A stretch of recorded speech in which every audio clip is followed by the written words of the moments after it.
mosquito. Holy Faith Workbook, Looking Around, Environmental Science, Class 5. Tick the correct answer. तो इसमें जो first exercise है उसमें जो राइट आंसर है उसको टिक करना है। तो you get dash when mosquito bite you. आपको डैश हो जाता है जब मस्कीटो आपको काट सकता है। तो इसमें आंसर है malaria, MALARIA। A person suffering from anaemia is lack of dash. अगर किसी इंसान में एनीमिया होता है तो इसका मतलब क्या कम है, ग्लूकोज कम है या हीमोग्लोबिन कम है। तो उसके एनीमिया होने का मतलब है कि उसके जो ब्लड में हीमोग्लोबिन कम है। Dash prove that mosquito spread malaria. कौन सा साइंटिस्ट था जिसने ये बताया था कि मॉस्किटो के काटने से ही मलेरिया फैलता है? रोनाल्ड रॉस और एल्बर्ट आइंस्टाइन। तो इसका आंसर है Ronald Ross. This spread dash problem. ये जो मलेरिया होने से कौन सी प्रॉब्लम होती है, स्टमक की या लंग की? तो इसका आंसर है स्टमक की। वैसे इसका राइट आंसर है लीवर, लेकिन इसमें हमें जो दो ऑप्शन दी है स्टमक या लंग, तो इसमें हमें स्टमक को टिक करना पड़ेगा। मस्कीटो स्प्रेड डैश, डेंगी या चिकन पॉक्स। तो जो मस्कीटो होते हैं वो डेंगी को स्प्रेड करते हैं। Egg of mosquito are called larva या प्यूपा। तो जो मस्कीटो का एग होता है उसको बोलते हैं larva. Fill in the blank. The deficiency of haemoglobin in the blood cause anaemia. Blood के अंदर जो हमारे जो रेड ब्लड सेल्स होते हैं उसके अंदर हीमोग्लोबिन की कमी हो जाने से पेशेंट को एनीमिया होता है। The bite of infected mosquito can cause malaria. Mosquito lay egg in stagnant water. Stagnant मतलब रुका हुआ पानी। रुके हुए पानी में मस्कीटो यानी मच्छर अपने अंडे देते हैं। The dried and powdered bark of cinchona tree is used to make a medicine for malaria. एक ट्री होता है जिसका नाम होता है सिंकोना, उसकी जो छाल होती है बार्क, उसको पीसकर मलेरिया में जब दिया जाता था तो उससे पेशेंट को बहुत बेनिफिट मिलता था। The young one of mosquito is called larva. तो जो मॉस्किटो के यंग वन होते हैं, जो उसके छोटे छोटे किड्स होते हैं, उसका बोला जाता है larva. Ronald Ross discovered the infected mosquito spread malaria. तो रोनाल्ड रॉस जो थे उन्होंने ही पहली बार बताया था स्टडी करके कि इन्फेक्टेड जिस मस्कीटो में इन्फेक्शन है वो ही मलेरिया को फैलाता है। राइट, ट्रू और false. Mosquito lay egg in flowing water. क्या मस्कीटो बहते हुए पानी में अंडे देते हैं? नहीं, मस्कीटो स्टेगनेंट यानी रुके हुए पानी में अंडे देते हैं। The presence of malaria can be identified by urine test. Malaria को फाइंड आउट करने के लिए हमें पेशेंट का यूरिन टेस्ट करना होता है? नहीं, हमें मलेरिया को कंफर्म करने के लिए हमें पेशेंट का ब्लड लेना होता है और हमें उसके ब्लड का टेस्ट करना होता है। यूरिन टेस्ट हमें डायबिटिक पेशेंट में करते हैं या और अदर डिजीज में करते हैं। Cholera and diarrhoea are disease caused by mosquito. तो कॉलेरा और डायरिया, दस्त और उल्टी, ये वाली डिजीजेस मस्कीटो की बाइट से होती हैं? नहीं, कॉलेरा और डायरिया होती हैं मक्खियों के यानी फ्लाइज के का इन्फेक्टेड खाना खाने से होती हैं ये। Fish in the pond eat mosquito larva.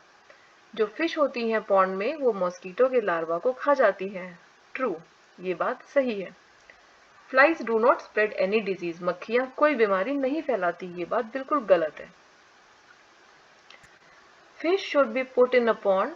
Fish को पॉन्ड में क्यों रखना चाहिए? Give reason. आप हमें रीजन बताएं। Fish should be kept in a pond because it will get rid of mosquito larva and various disease can be prevented.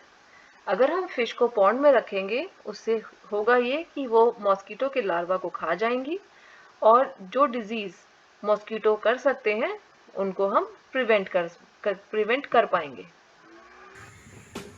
Do not let water to collect in pit और broken pot इन और around your house. हमें घर के आसपास कभी भी किसी भी बर्तन में, टूटे पॉट में या टायरों में पानी नहीं जमा होने देना चाहिए। क्यों?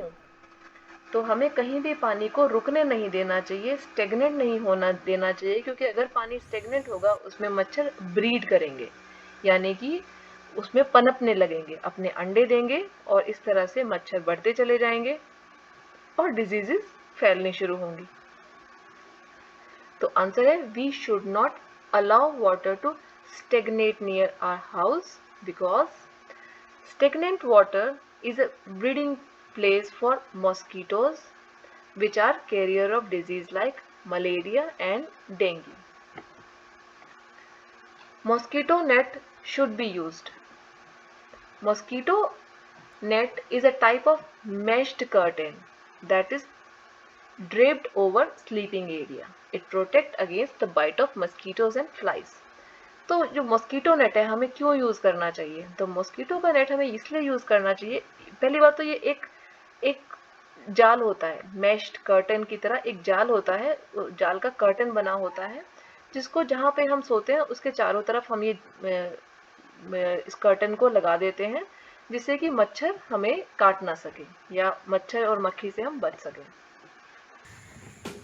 How does a person get infected by malaria? किसी भी पेशेंट को मलेरिया कैसे होता है?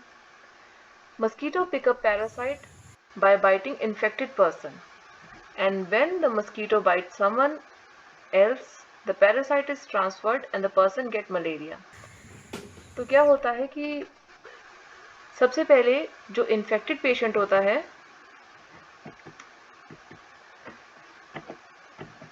देखिए, तो सबसे पहले कोई पेशेंट होता है, ये मस्कीटो है, ये मस्कीटो के अंदर ये जो डेंगू है या अगर हम मलेरिया की बात करें तो इसके जो सलाइवा के एरिया होता है यहाँ पर ये पैरासाइट इसमें यहाँ पर होता है। जब ये किसी पर्सन को काट लेता है तो ये पैरासाइट उसके ब्लड के थ्रू उसके लीवर में जाता है। लीवर में जाने के बाद ये उसके ये देखिए ब्लड के सेल्स में चला जाता है और ये फिर बहुत ज़्यादा प्रोलिफरेट करता है, बहुत ज़्यादा हो जाते हैं नंबर में। और फिर जब ये जो पेशेंट है जिसको डेंगू है उसको कोई और अगर मॉस्किटो बाइट करता है तो उसके अंदर भी अब ये यहाँ से चला जाता है और अब ये मॉस्किटो भी इन्फेक्टेड हो गया है। अब ये मॉस्किटो अगर किसी को काटेगा तो उस पर्सन को भी डेंगू हो सकता है। तो ये साइकिल इस तरह से चलती है।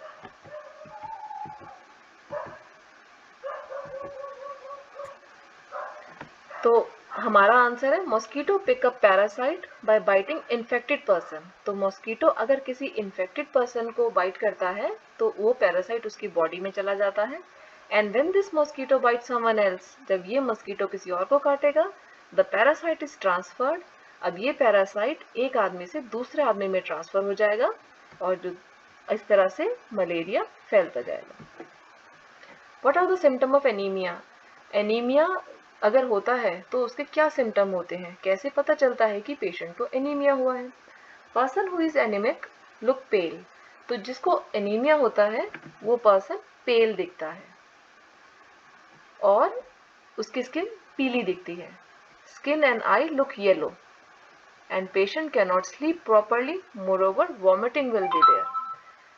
जो एनीमिया होता है जिस पेशेंट को, उसकी स्किन पेल दिखती है, स्किन और आईज येलो दिखते हैं और पेशेंट को अच्छे से नींद भी नहीं आती है और कुछ केसेस में वॉमिटिंग भी हो सकती है। What is normal range of hemoglobin in female? The normal range of hemoglobin in female is 12 to 15.5 gram per deciliter. तो नॉर्मल जो हीमोग्लोबिन होता है हमारे रेड सेल्स में, उसका लेवल कम हो जाने से, ये देखिए इस स्लाइड में हम देख सकते हैं कि नंबर ऑफ रेड सेल्स ज़्यादा हैं, इनमें हीमोग्लोबिन की कंसंट्रेशन है और यहाँ पर हम देख सकते हैं आरबीसी कम है, तो ये पेशेंट एनीमिक है, ये पेल हो गया है। How can you get to know if you are suffering from malaria? कैसे पता चलता है कि मलेरिया हुआ है?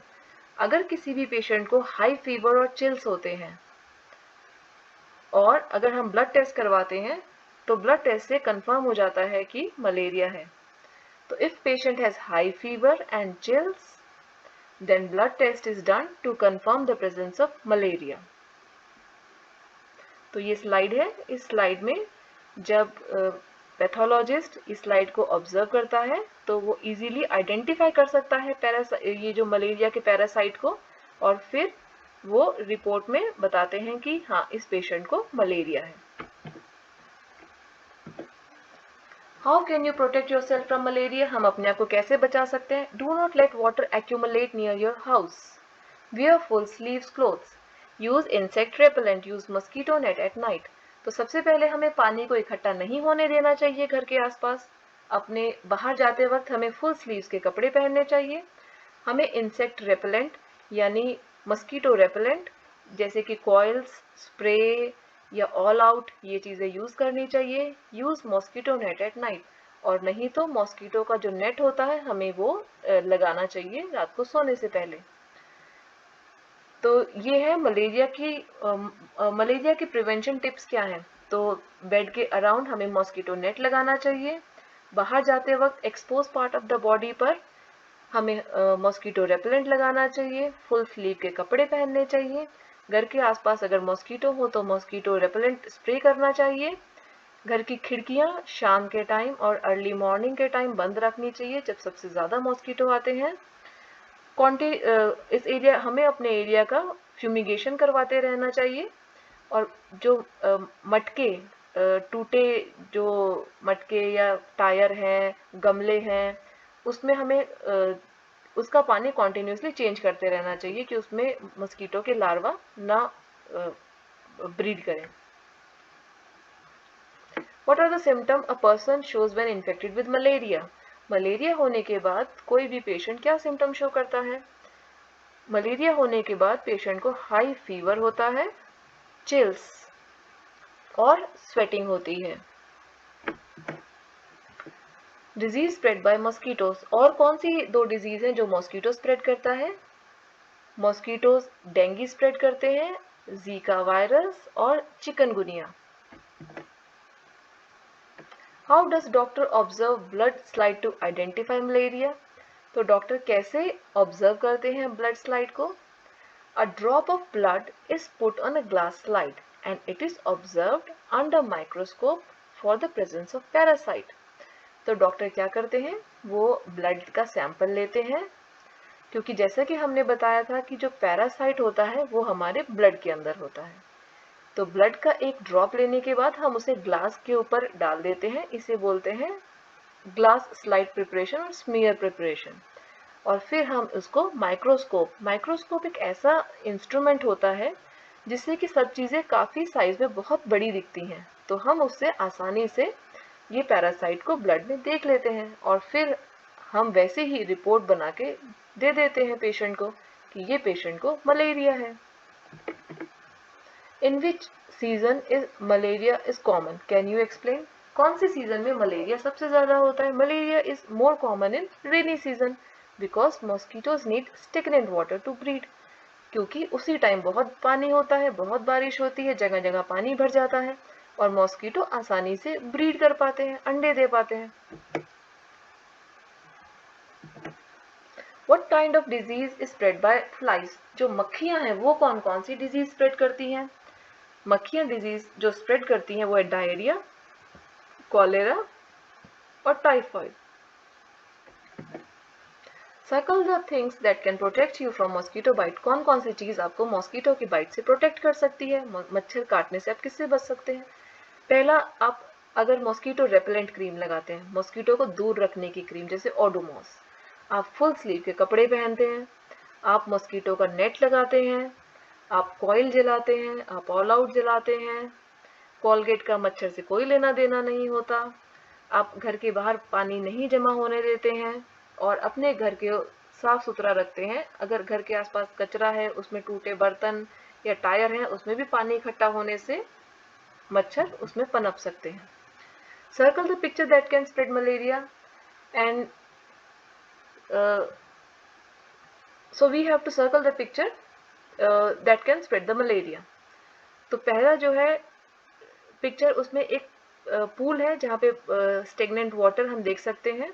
तो पानी इकट्ठा होना, स्टेगनेंट हो जाना, रुक जाना, वहाँ पे मच्छर ब्रीड करता है। तो फर्स्ट को हम टिक करेंगे right. Garbage on the road, सड़क पे कचरा पड़ा है, तो उसमें अगर रेनी सीजन होता है तो उसमें भी छोटे छोटे पॉट में उसमें भर जाता है, या टायर होंगे उसमें भी वो हो सकता है। तो अपने घर के आसपास कभी भी कचरा जमा नहीं होने देना चाहिए। फिर है फ्लोइंग स्ट्रीम, बहते हुए पानी में मच्छर अंडे नहीं देते हैं, तो उससे मलेरिया का कोई खतरा नहीं होता है। एम्प्टी बकेट, खाली बकेट से मॉस्किटो नहीं फैलता, नहीं ब्रीड करता उसमें। Eating fruits, eating cut fruit से भी मॉस्किटो का कोई लेना देना नहीं है, क्योंकि मच्छर का सिर्फ पानी से लेना देना है। अवास विद वाटर एंड प्लांट, हाँ, जो कुंडे होते हैं फ्लावर जिसमें हम लगाते हैं गमले, और पानी बहुत टाइम तक उसमें स्टेगनेंट रहता है, उसमें ज़रूर मॉस्किटो ब्रीड करते हैं। एयर कंडीशन का मॉस्किटो का कोई लेना देना नहीं है। Flies on uncovered food, flies से ज़रूर बहुत सारी बीमारियां होती हैं, लेकिन मलेरिया से इसका कोई लेना देना नहीं है। Paste picture of any 4 scientist, right about their achievement, हमें कोई जो साइंटिस्ट है उनकी फ़ोटो लगानी है और उनके बारे में बताना है। तो मैंने जो चूज़ किए हैं साइंटिस्ट, मैंने फर्स्ट जो पिक्चर है वो है डैनियल फ़ारेनहाइट की। फ़ारेनहाइट, जैसा कि हम जानते हैं, जब भी हम डॉक्टर किसी का भी टेम्परेचर चेक करता है तो वो चेक करता है थर्मोमीटर से।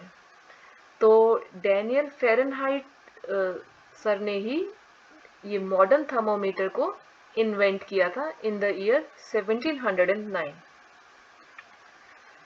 दूसरी जो फोटोग्राफ है वो है सर रॉबर्ट हुक की, जिन्होंने ये बताया था the cell was first discovered, कि हमारी जो सबकी बॉडी है लिविंग बींग्स, उस it is made up of very very small small tiny sales.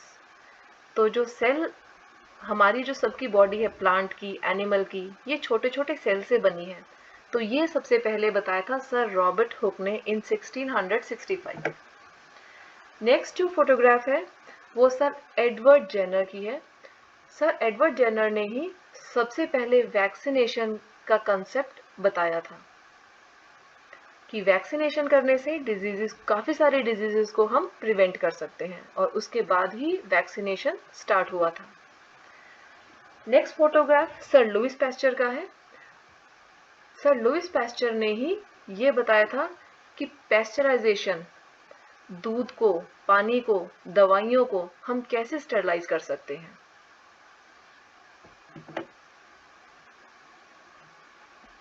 Thank you so much.